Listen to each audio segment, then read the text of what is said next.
Olá, eu sou a Pai e esse é o portal Panoá. Como pedido por vocês, continuo nossa viagem para o mundo de réis. Então, para dar aquela força ao meu trabalho, vou pedir já no comecinho seu like e inscrição se ainda não for inscrito. A ativação do sininho também, senão vocês não recebem notificação do YouTube quando sai vídeo novo, ok? Tudo feito? Vamos nessa, porque nosso portal abrirá, hein?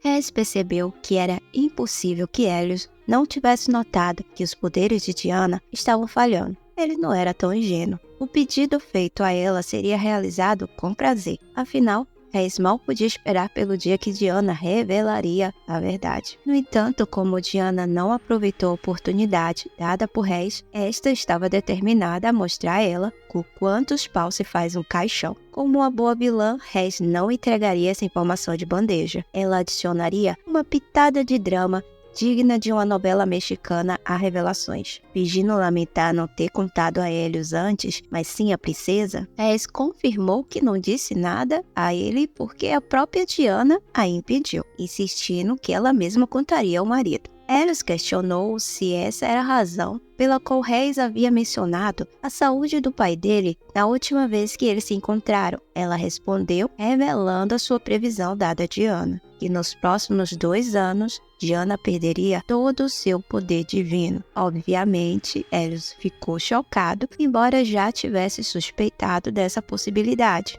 Reis lembrou que na novela, a transformação de Diana em santa foi mencionada apenas uma vez. No livro, contou-se sobre a grande empatia que essa sentia pelas pessoas miseráveis ao seu redor. Ela orou fervorosamente e parecia que Deus havia atendido suas preces, concedendo-lhe poder divino. No entanto, nada foi confirmado de fato. Talvez tenha sido um anjo caído querendo mostrar como os humanos mudam quando tem poder nas mãos, né? Mas abafa. Explicou a Hélios que talvez fosse da vontade de Deus, já que foi ele que havia dado o poder a Diana, agora retirá-lo. A reação de Hélios foi meio estranha. Ele riu da situação e percebeu que esse era o verdadeiro motivo pelo qual o pai não estava melhorando. Hélios perguntou o que ele pretendia fazer depois de saber disso. E a resposta dele foi bem simples. Esperaria. Isso deixou ela bastante chateada porque ele ainda mantinha a esperança de que Diana contaria a verdade para ele. Claro que ela vai contar. Quando ele morrer, ela vai dizer, ops, morreu. Hélios perguntou se o mesmo aconteceria com Reis. Se ela também perderia seus poderes. E ela admite que sim. E o idiota ainda comenta que achava isso justo. Não vou nem dizer o palavrão que eu queria dizer para ele, viu? Reis não levou muito a sério o que ele disse, apesar do ressentimento inicial. Afinal, ela era diferente de Diana. Suas previsões não eram poderes divinos, mas conhecimento adquirido por ter retornado ao passado. No final das contas, ela não estaria perdendo nada. O príncipe ordenou que ela compartilhasse suas previsões somente com ele a partir daquele momento, independentemente do assunto. Ela concorda. Ele finaliza dizendo que consideraria as visões dela como vontade de Deus até o fim. E Reis ria internamente, pois ela sabia que tudo não passava da sua leitura das memórias passadas, que ela havia registrado tudo em seu diário. O futuro dela nos próximos 2 anos era um enigma. Ela não sabia se continuaria viva ou não, já que na primeira vida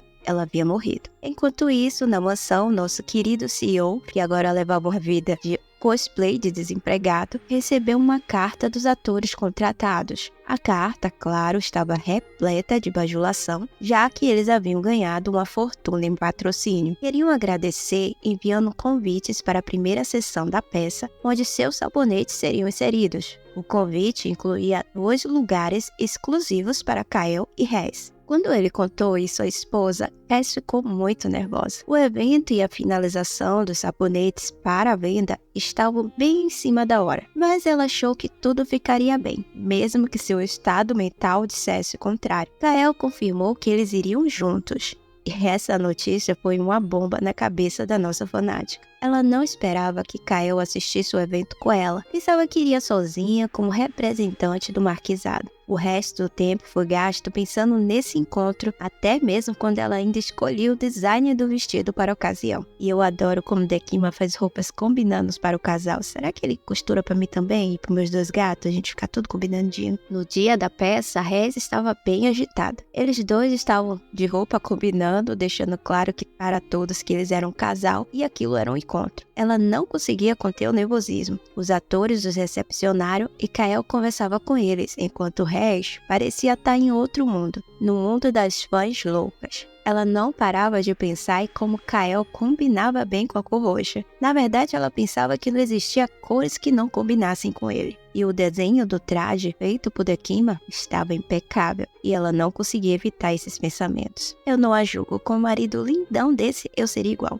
Seu comportamento estranho preocupou os atores, mas Kael os tranquilizou, dizendo que era normal para Rez agir daquela maneira. Afinal, ele já aceitou a maluca que ele tem em casa, né? Acreditando que a marquesa estava preocupada com a aceitação da obra, Helena, ou Ellen, porque as iscas vivem mudando o nome, se aproximou de Rez e revelou que algumas daquelas pessoas no salão eram nobres disfarçados de plebeus, só para assistir às peças dos gêmeos. Isso demonstrava o tamanho da popularidade deles. Helena garantiu que Rez não precisava se preocupar, pois a iniciativa seria um sucesso. Rez aproveitou essa notícia para se concentrar no trabalho, deixando de lado a ideia de que aquilo era um encontro. E eu vou fazer uma pequena observação, caso vocês não saibam. A anjinha e a santinha que aparecem na obra são representações do deus daquele mundo. Ele está sempre acompanhando as aventuras de Rez. Eu dou essa dica para vocês repararem nas reações dele no longo da história junto a ela. Agora, mais calma, Rez resolveu encarar o encontro como parte do trabalho. Kael estava prestes a perguntar sobre o estado de saúde dela, pois ela parecia um pouco mal mais cedo. Porém, Rez, empolgada, o interrompe. Ele desistiu da pergunta ao perceber que ela estava bem melhor, então ofereceu para ela seu braço, sugerindo que andassem juntos. Mas nossa distraída marquesa não entendeu a sugestão e apenas imitou o gesto. Foi necessário que Kael pegasse seu braço e colocasse ao redor dele, fazendo-a lembrar que sim, aquilo é um encontro. Kael, é claro, adorava ver as reações nervosas dela e pensava que se ela realmente não estivesse gostando de andar de braços dados com ele, bastava remover. Mas ela continuava nervosa e o segurando firmemente. A peça rolava e em uma das cenas, a atriz dizia que o sabonete cheirava que nem os aristocratas, então seria tratada como tal, por usá-lo. Assistindo a peça, Kael comenta o absurdo da fala. Ninguém se torna aristocrata por usar sabonete, o que faz Rez tossir de nervoso. Ela tenta explicar que a fala era por conta que o sabonete que eles vendiam tinha fragrância diferente de muitos do que existe no mercado para pessoas de baixa renda. E ele comenta que tudo bem, entendia e sabia que aquela publicidade acabaria funcionando. Porém, Rez no fundo ainda estava preocupada. Era que o conteúdo da obra possuía muitas mentiras que a protagonista contava, o que fez ela se identificar com o personagem, considerando que ela também vivia uma vida falsa. É um status falso que nem a personagem. Ela recordou como ela se tornou um personagem extra naquele mundo, assumindo o nome de Estia. Ela agia como esse personagem e não como ela mesma. Suas habilidades,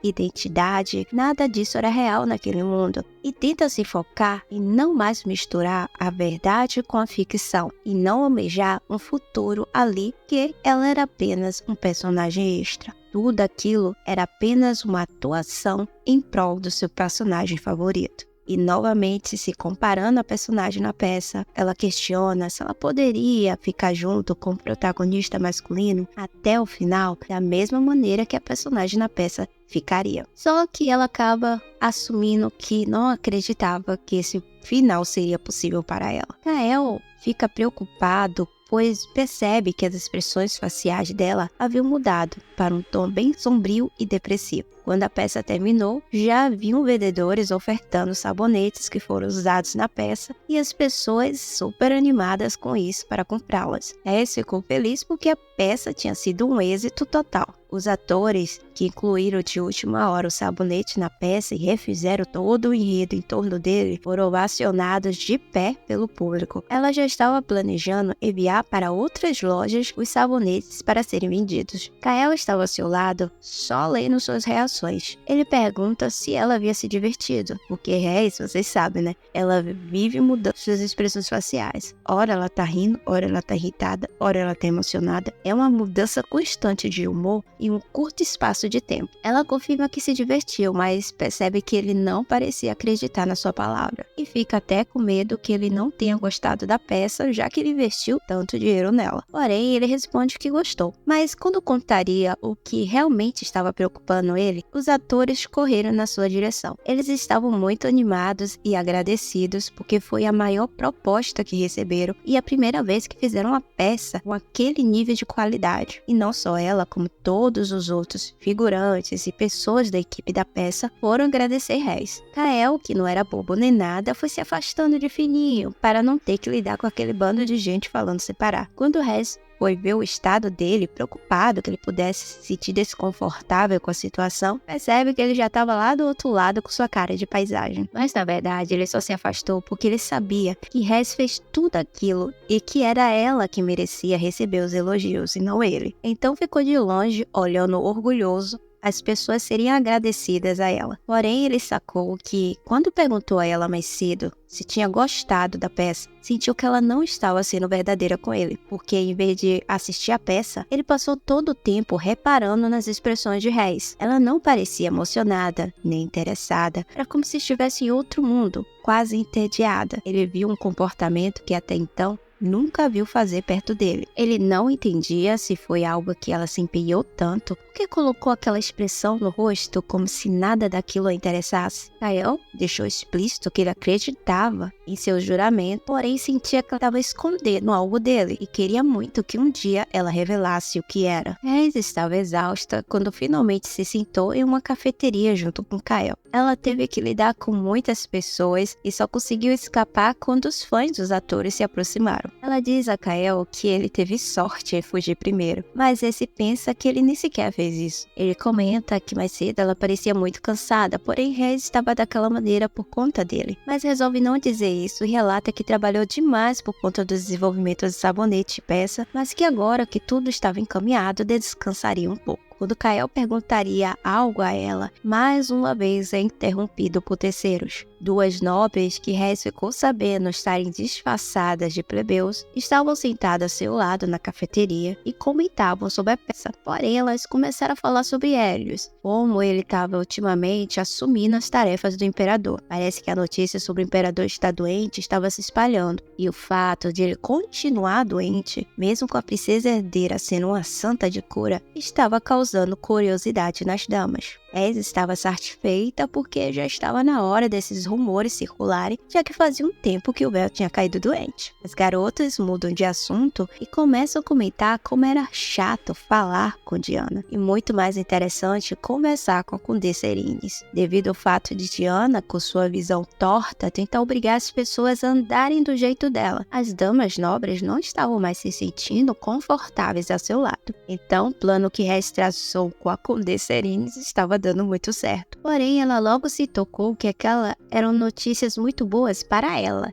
e não poderia ser a mesma coisa para Kael, que estava ali também escutando tudo. Só que até Kael fez críticas a Diana, dizendo que os ensinamentos do templo não faziam bem à princesa, o que deixa Rez em choque. Nunca na vida dela ela imaginou Kael julgando Diana, mulher que ele colocou acima de Deus no céu. Kael anuncia que veria o imperador e ela teme essa reunião repentina. A intenção dele era largar a vida de cosplay de vagabundo e voltar a trabalhar com a política, principalmente agora que o imperador estava acamado. Ela lembra que devido à condição do mais velho, Diana estaria sempre perto dele, logo eles se veriam com frequência, e isso a preocupava muito. Mas Kael diz que não pensava em visitá-lo sozinho, e sim com ela. Assim que saíram da cafeteria naquela noite, Kael enviou um pedido de encontro com a majestade do imperador, solicitando a volta dele para o trabalho. O convite foi aceito e ambos foram para o Palácio Imperial ser recebidos pelo doente em pessoa. E é claro que o casal insuportável estava lá. Kael pediu a Rez ir junto com ele só para apresentá-la ao imperador. Marido orgulhoso faz assim. Nossa querida se controla bastante para fingir normalidade quando por dentro estava um caos de desespero. Ela caiu na historinha dele porque ele mostrou que também pode ser um ator mexicano, fazendo toda uma cena dramática de como era importante para ele que ela conhecesse o imperador, já que ele era como um pai para ele. O imperador também estava muito curioso para conhecê-la, e nós vemos que o drama aqui é compartilhado entre o casal. Ela estava muito nervosa, mas aceita, pois ela faria qualquer coisa por ele. O casalzinho com cara de tacho estavam super tensos e constrangidos. O imperador elogia a Rhys porque ele ficou sabendo dos feitos dela sendo ajudante de Kael no marquesado, assim como assistente do filho dele. E por ela não aceitar aqueles elogios, ainda comenta que ela era muito humilde. Pelios, ouvindo aquilo, fica furioso e solta seu veneno na frente do pai, dizendo que os rumores repetidos demais podem se tornar realidade. Desmerecendo, né? Rhys não deitou para o idiota e respondeu sua ofensa declarada. Ela sabia muito bem que rumores podem ser exagerados, porém ela sabia cuidar muito bem de si mesma. Mudando o foco, Helios passa a pensar em Kael, se preocupando que ele voltasse ao serviço, até porque no último encontro deles foi necessário levar um médico e a Rhys junto. Ele não tinha confiança que o suposto amigo estivesse bem para um passo tão grande. Então ele pergunta a Kael se por acaso Rhys o forçou a voltar a trabalhar. E aí? Ela estava pronta para se defender, mas é Kael que assume a dianteira, dizendo que a esposa estava preocupada com sua saúde, logo sendo contra essa decisão. Quem decidiu foi ele, e inclusive teve que convencê-la. Depois do fecho que levou, Helios foi obrigada a ficar caladinho no canto dele. E o melhor disso foi que ele a defendeu na frente de Diana, seu primeiro amor, o que deixou Rhys ainda mais incrédula com a cena. O impacto foi tão grande que Rhys nem sabia que tipo de cara ela estava fazendo. E a gente também fica na curiosidade porque não é mostrado, mas vemos a expressão assustada de Kael, no mínimo ela estava fazendo careta. O imperador pegou no ar que Kael não estava mais na onda da nora dele. Parecia estar muito apaixonado pela esposa e mostra um sorriso bem contente com esse fato. E Kael, mostrando que ele agora é marido de vilã, traz um elefante para a sala e comenta que ficou sabendo sobre o estado de saúde dele, deixando os outros dois bem tensos. Mesmo com Helios implorando para ele não tocar no assunto, ele mete o foda-se e continua dizendo que não costuma acreditar em rumores, porém, pelo que ele estava vendo do estado do imperador, deveria ser verdade o que tem escutado, e isso o preocupava. Até Rhys ficou em choque com a atitude vilanesca do marido, não esperava por essa, né? E para enterrar ainda mais o orgulho de Diana no chão, Kael pergunta se a princesa herdeira não estava usando poder curativo nele. Igual ao filho, o imperador evita jogar a culpa na nora e diz que é coisa da idade, que ele estava melhor do que aparentava.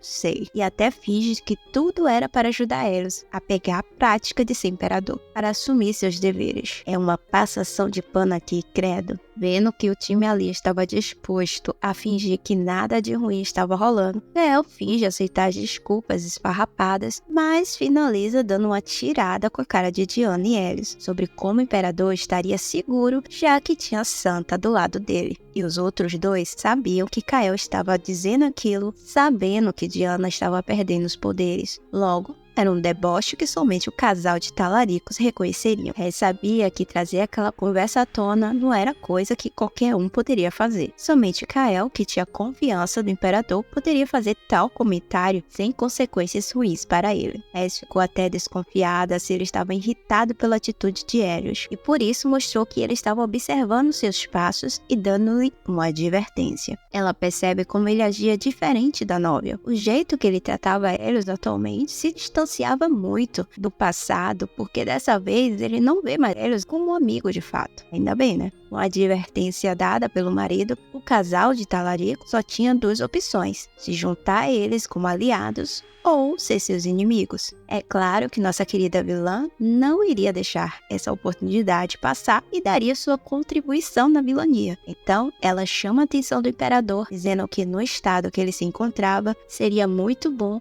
manter aliados leais ao seu redor. Então, por que não mudar o status de Kael de marquês para duque? Esse foi o pedido feito a Helios, que estava enrolando ela há muito tempo. Helios fez isso com a maior autoridade ali, deixando o outro bem irritado com sua ação. Já na carruagem de volta ao marquesado, Kael questiona ela que tocou naquele assunto da troca de título, e Rhaes responde que não poderia confiar nas promessas do príncipe herdeiro. Kael diz que ela não precisava ser tão desconfiada com o príncipe, mas ela responde que devido ao príncipe odiá-la, ela não poderia interagir com ele sem um plano B. Kael não parecia bem e Rhaes se preocupou com sua saúde, mas ele disse que era apenas cansaço. Ela então lembrou do climão que ficou na sala depois que ela citou o assunto do ducado. A surpresa foi tanta que Diana não aguentou ficar calada diante do pedido, dizendo que ela era muito arrogante. Rhaes, usando da sua falsa humildade, recorda a princesa da tirania que rolava quando o duque de Orcus estava vivo em suas terras, e se utilizando disso, pergunta ao imperador se não deveriam evitar que uma situação semelhante a essa voltasse a acontecer, e por esse motivo deveria elevar os status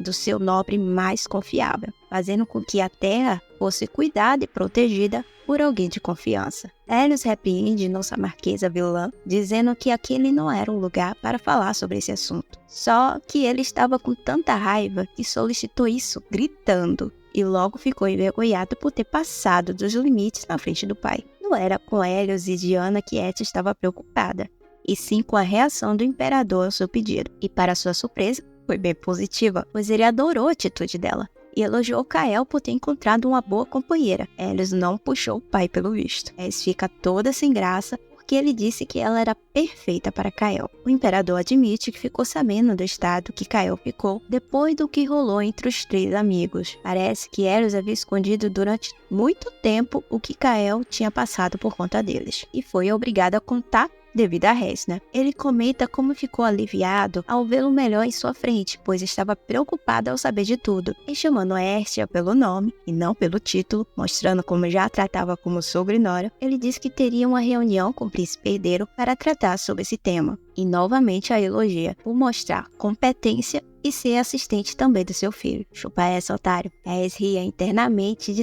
tanto que Aelius estava constrangido por ela receber elogios e o pai pensar que o trabalho dela junto a ele é por conta do filho notar suas capacidades para a função, quando a verdade era outra. Ela realmente teve que conter o riso com a cara de idiota dele. Depois do assunto principal, Rhaes se soltou mais e conversou tranquilamente com o imperador depois disso, como nora e sogro mesmo, enquanto o casal se manteve calado até o final da reunião. De volta à carruagem, ela pensava que sabia que Diana se preocupava com o sogro e queria muito continuar cutucando o vespeiro para ela fazê-la surtar, mas infelizmente não deu, e ela ficou bem chateada por isso. Rhaes acaba ficando desesperada quando nota que Kael pegou no sono, e ele era tão belo dormindo que ela ficou surtada por não ter um celular para registrar várias fotos de sua beleza naquele momento. Ela tenta voltar a si, parar de surtar, e lembra como ele foi impecável fingindo não se importar com aqueles dois. Mas ele realmente não se importava, a mulher acorda. Conseguiu conversar com o imperador tranquilamente e até a defendeu na frente dos dois. Ela estava muito emocionada. Poderia ter ido sentar ao lado dele, né, e oferecido o ombro. Mas é besta, não sabe aproveitar as oportunidades. Sozinho com o filho em seu quarto, o imperador admite que Kael estava certo.